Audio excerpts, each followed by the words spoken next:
जिल्ह्यातील गत काही दिवसांपासून पावसानं जोरदार हजेरी लावल्यानं ऐनवेळी सोयाबीन पिके बऱ्यापैकी असताना येलो मोझॅक रोगाचा प्रादुर्भाव झाल्यानं शेतकरी संकटात सापडला आहे। अनेक दिवसांपासून पावसानं कहर घातलेला आहे, त्यामुळे उत्पादनात मोठी घट होण्याचं वास्तव आहे। त्यामुळे शेतकरी हतबल झालेले आहेत।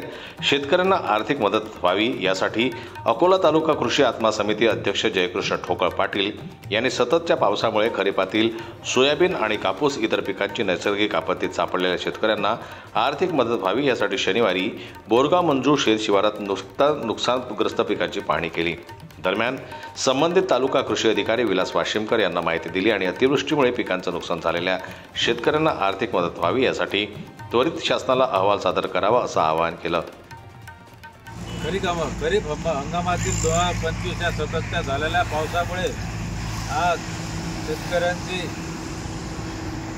दुर्लभ असे दृश्य आपल्या शेतामध्ये दिसत आहे की जे कधी या 10 वर्षातही दिसले नाही।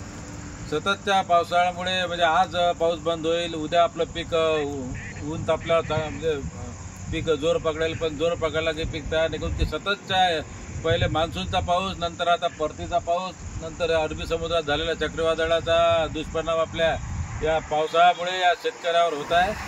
तरी आम्ही कृषी विद्यापीठाचे शास्त्रज्ञ पहिले आलेले येलो मोझॅक या रोगावर आम्ही संकट आलं होतं, ते संकट आम्ही दूर केलं। परंतु या सततच्या पावसामुळे आता नैसर्गिक आपत्ती आहे, नैसर्गिक आपत्तीला आपण काही करून त्याला काही आपला इलाज नसतो।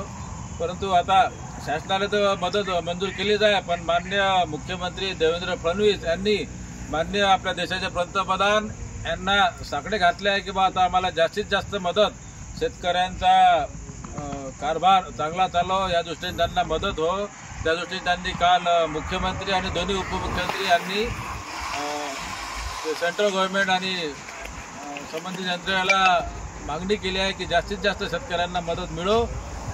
आणि मी तर म्हणतो या शेतकऱ्यांना जे आता वेळोवेळी जे आपले रोग येत आहे, वेळोवेळी पाऊस होत आहे, त्याबद्दल आपले तालुका कृषी अधिकारी असो, एसओ साहेब असो, जिल्हा कृषी अधीक्षक यांनी शासनाला पण कळवायला पाहिजे की बा एकंदरीत आपल्या शेतामध्ये किती उत्पन्न अपेक्षित होतं आणि आता किती होईल याबद्दल माहिती दिली तर शासनाला ती योग्य माहिती जाऊन शासन आणि सेंट्रल गव्हर्नमेंट हे एकत्रित आपला मदत आपली पूर्ण करेल हेच मी शासन दरबारी अपेक्षा करतो।